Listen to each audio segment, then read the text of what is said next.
Tess Hackworthy with us here on Wisconsin.golf. And Tess, a 5-time winner of this event. This is probably the hardest on many levels, including having to knock off a really good friend of yours in a playoff. Yeah. I mean, Bobby and I both played really good golf today, and it was so fun to compete against each other. I mean, this is what we dream about. You know, this is times like these is right where we want to be, right? And you know, Bobby and I practice together almost every day and compete against each other every day. So it's just one or the other. And for us both to kind of go back and forth all day, birdie here, birdie there, was really fun. And to both play under par like that, under a pressure situation, felt really good. So yeah, I'm very proud of how I played today. I'm proud of how I fought back. Yesterday was really tough. Mentally, I just really did not feel good, feeling it. So to come back, I'm really proud of that. And, you know, for Bobby to come out firing as well was so awesome. So for us to both be in that position together was really fun. The thing that impressed me most about you was the way that you were pin hunting those first 5 or 6 holes, but especially, I mean, 2 of those first 3 birdies were the result of you just, you know, going right at pins. Was that anything? Were those just convenient numbers, or was that you being aggressive and trying to make up the ground you lost yesterday? No, I was really not trying to make up any ground. I mean, I was, but I wanted to just play my own game. You know, sometimes I think too much about what other people are doing. And I just knew that if I can play my game and focus on what I'm doing, then I can, you know, then I'll do my best, or I'll give it my best. And I had really good numbers, and I had comfortable clubs in my hand. I had a great 5-iron on number 5, and you know, I just missed the putt, but thought it was going to break a little bit more. But yeah, I had really good numbers in my hand, and that felt nice, so I could kind of just swing freely that way. I think Bobby took the lead after, was it the second short par 4 in the back in regulation, had the 1-shot lead and managed to hang on to it until 18.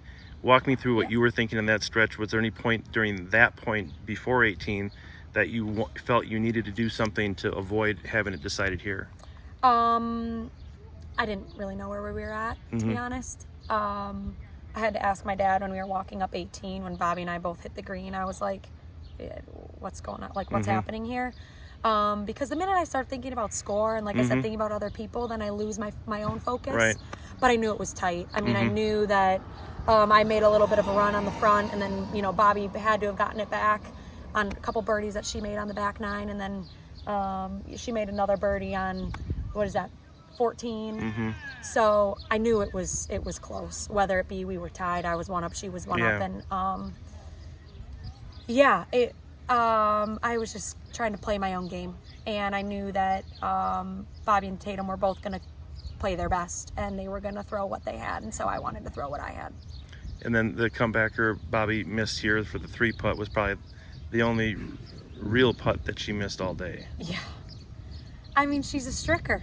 She puts the ball. Like, they are amazing putters. Every putt that she stood over, I said to myself, expect her to make. I knew she was going to make it. And it's so, when she putts well, it's really fun to watch. And I hope and dream to putt like that and have that confidence. And I know that Bobby and her dad are both really good at reading these greens too. And I felt like I did a good job reading the greens too. But yeah, I was just expecting her to make every putt she stood over. She's such a good putter. And it's really fun to watch her when she's on. And the 2 questions about the playoff, 17, her rescuing a bogey from after hitting the tree on her second shot was pretty good. Incredible. Your chip was probably more difficult than it might have looked to everybody standing around there, right? It was, yeah. I was kind of boggling between running it down the hill and landing it in the rough, or landing it on the green. But I thought if I landed on the green, I don't know if I can stop it.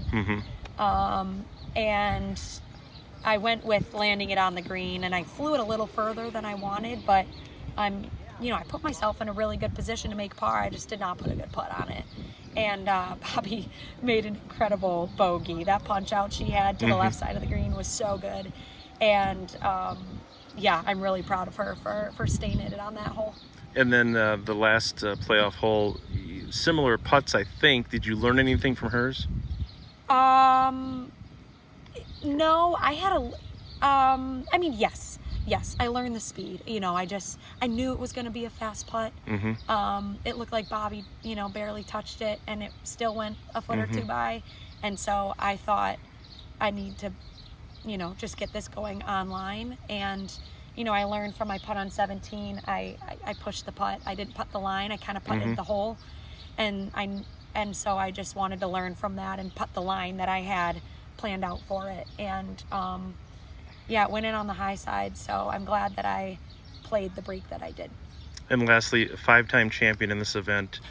Her dad is one of, I think, 4 men who have won 5 titles in the State Open. So it's, you're in rare company. You're the only woman now that has won 5. What does that all mean to you? Do you get caught up in that? No, but that means a lot. That's really cool. I'm honored to be in a circle with some legends at Wisconsin. That's incredible.